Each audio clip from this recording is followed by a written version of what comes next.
Welcome to MojoPlays, and today we're taking a look at every Paper Mario game and ranking them from worst to best.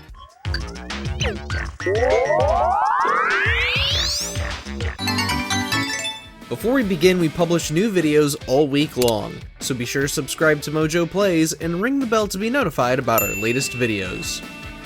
Number 7. Paper Mario Sticker Star.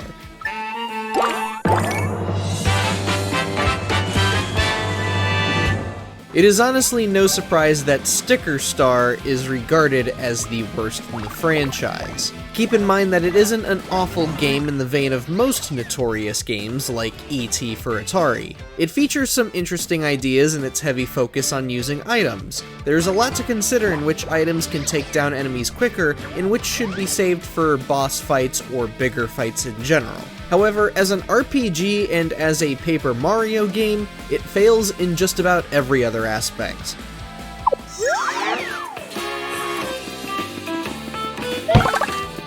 For starters, the lack of party members allowed the combat to grow stale quickly.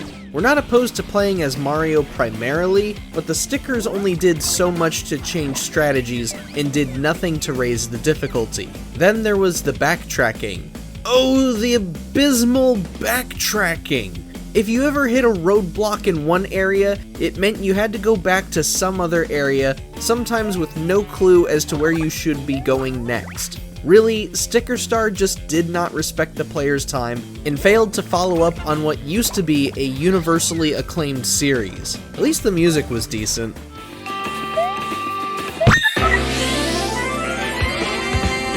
Number 6. Mario and Luigi Paper Jam. Oh no!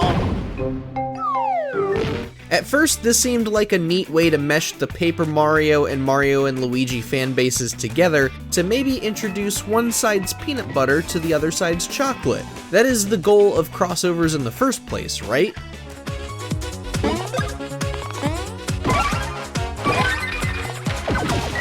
Well, it succeeded in some ways. You have the creative paper concepts of Paper Mario blending with the multi-character abilities Mario, Luigi, and Paper Mario can access. Problem is that, apart from visuals, the Paper Mario half gets shoved aside more often than it probably should have. Much of the gameplay plays like any other Mario and Luigi game, just with a third character at play, and some characters having more health. Decent game, but it really should have been way better than it ended up becoming.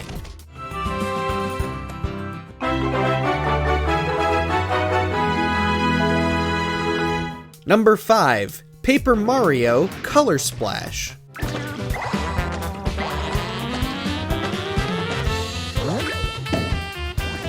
Color Splash already had a lot riding against it, especially after the lackluster state Sticker Star arrived in. Alas, what we got was just plain mediocre. To its credit, Color Splash was an improvement in writing and humor, making the story enjoyable enough for some players to want to progress. Gameplay, on the other hand, you can take it or you can leave it.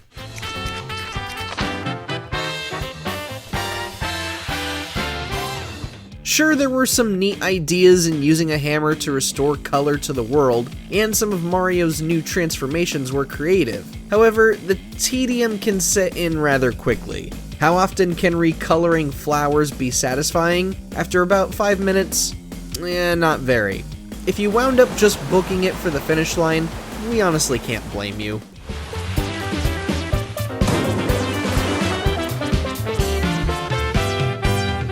Number 4. Paper Mario, the Origami King.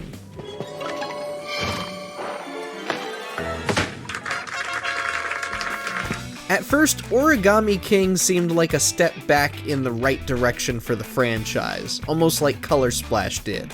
Once again, we were given a wonderful story with an imaginative concept and cast to adore. Plus, the dark tones were playfully horrifying in the best ways, while the overworld's puzzles made you stop and try to figure things out on your own.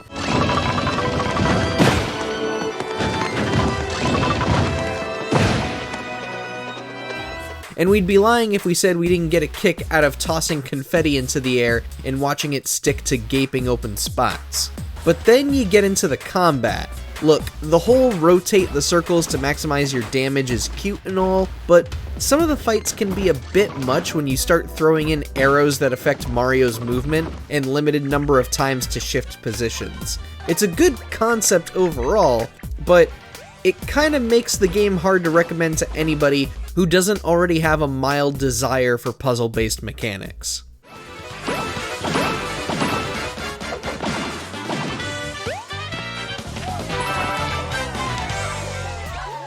Number 3, Super Paper Mario.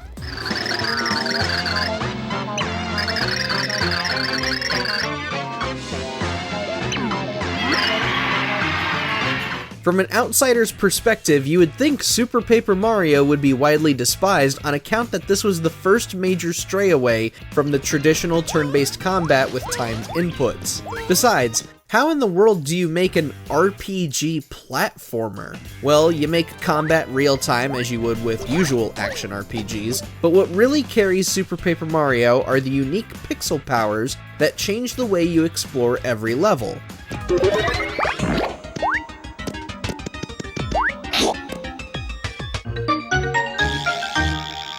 Acquiring a new one would encourage you to revisit levels to uncover any secrets you might have missed before, and each pixel brought something new to the table, from granting new attacks to changing perspectives and more. On top of that, Count Bleck and his cronies were some of the most memorable villains we had encountered in the series, truly deserving of the love they get from Paper Mario fans.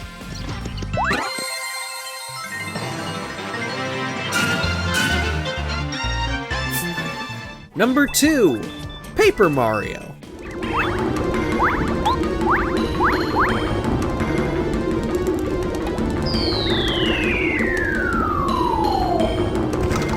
Much of our love for the first Paper Mario stems from it being the first in the series. The traditional RPG formula wasn't anything new for Mario and friends. Super Mario RPG already showed his potential in the genre. Regardless, this was a new avenue for the plumber in aesthetics, combat, and cast. The paper visuals brought a ton of charm to the visuals while wrangling in new mechanics with partner abilities in the overworld and in combat.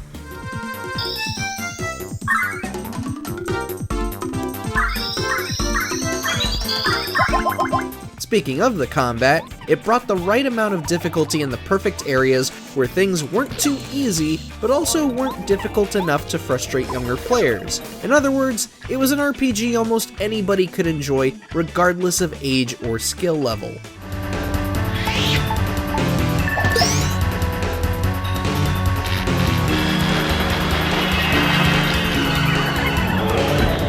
Number 1, Paper Mario: The Thousand-Year Door.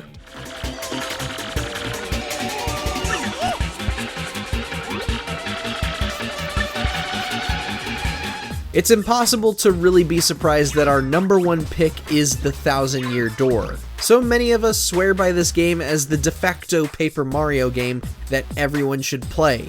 There are just so many brilliantly written tales that you wouldn't expect from a game like this. From Vivian's struggles to Peach talking to an artificial intelligence program suffering from an existential crisis, The Thousand-Year Door was a wonderfully wild ride that expanded upon the first game's ideas without getting too crazy with it, which is something the series would struggle in balancing after this point.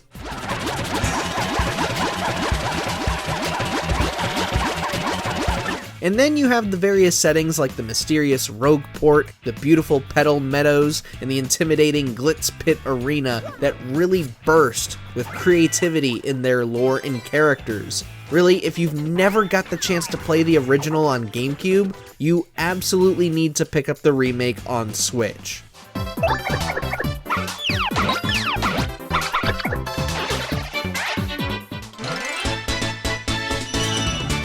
But tell us, which Paper Mario game is your favorite? We might have an idea what you all may say, but let us know down in the comments below, and don't forget to subscribe to MojoPlays for more great videos every day.